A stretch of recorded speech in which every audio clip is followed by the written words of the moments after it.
Is a second level of Bloom's taxonomy, वो भी cognitive domain में बेटा। कॉग्निटिव डोमेन में ब्लूम्स टैक्सोनॉमी का सेकंड लेवल कौन सा? नॉलेज से बढ़ के बेटा क्या आ चुका है? अंडरस्टैंडिंग, या इसको बेटा कंप्रीहेंशन भी नाम देते हैं, याद रखिएगा जी। इसको बेटा कंप्रीहेंशन भी कह सकते हैं जी। Who led the revision of the Bloom taxonomy in 2001 2001 में जो रिवीजन था वो लॉरेन एंडरसन साहब ने इस रिवीजन की तरफ काम किया था। Which activity best represents the understanding level? Understanding level में क्या है? Understanding comprehension. एक कंप्रीहेंशन जब दिया जाता है उसमें सवालों के जवाब तलाश करना बेस्ट एग्जांपल है ये कंप्रीहेंशन की। वन थिंग अनदर कि एक लर्नर जो है, कोई स्टूडेंट, वो एक स्टोरी याद करता है या एक ऐसा याद करता है, उसको उसी तरह छाप के पेपर में रख देता है। ये कौन सा लेवल हो गया? That is pure knowledge based. उसने कुछ नहीं किया, सिर्फ कहानी याद की, रट के छप दी, प्योर। उसमें खुद से क्रिएटिविटी तो नहीं है ना। हाँ, अगर वो खुद से ऐसे बनाएगा, क्रिएटिव राइटिंग करेगा, तो फिर उसमें क्रिएटिविटी आएगी बेटा जी। नहीं तो उसने बिल्कुल जो कहानी है रट रट के दोबारा छाप के रख दिया, that is lowest level remembering your knowledge में आएगा बेटा। आगे चलते हैं बेटा।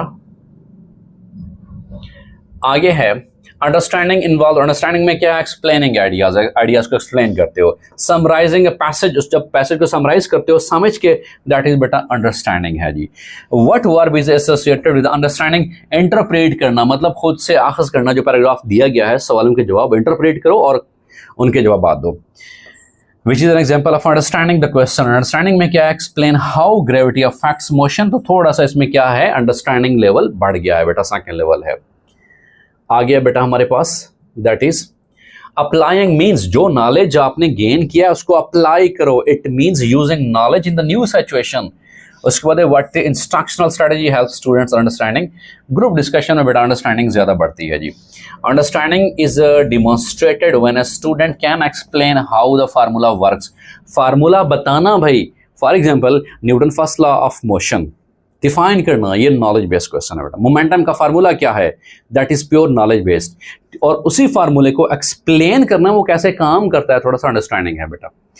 ठीक है। Which of the following is the key word? Applying level. Applying level mean use करो। जो आपने नॉलेज गेन किया है, समझ भी लिया है, फिर उसको अप्लाई करो, वो यूज में आएगा। उसके लिए वर्ब इस्तेमाल करते हैं बेटा। Next is solving a math problem using a known formula. उसको अप्लाई करते हैं भाई।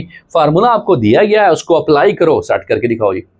फार्मूले को रटना, याद करना, डिफाइन करना रिमेम्बरिंग है। एक्सप्लेन करना अंडरस्टैंडिंग है। उसको अप्लाई करना किसी प्रॉब्लम सॉल्यूशन में, वो एप्लीकेशन या अप्लाइंग में आ जाता है। Applying level is tested when students use formula in practical problems में वो करते हैं जी। Which activity is categorized under applying? Construct a model using the principles.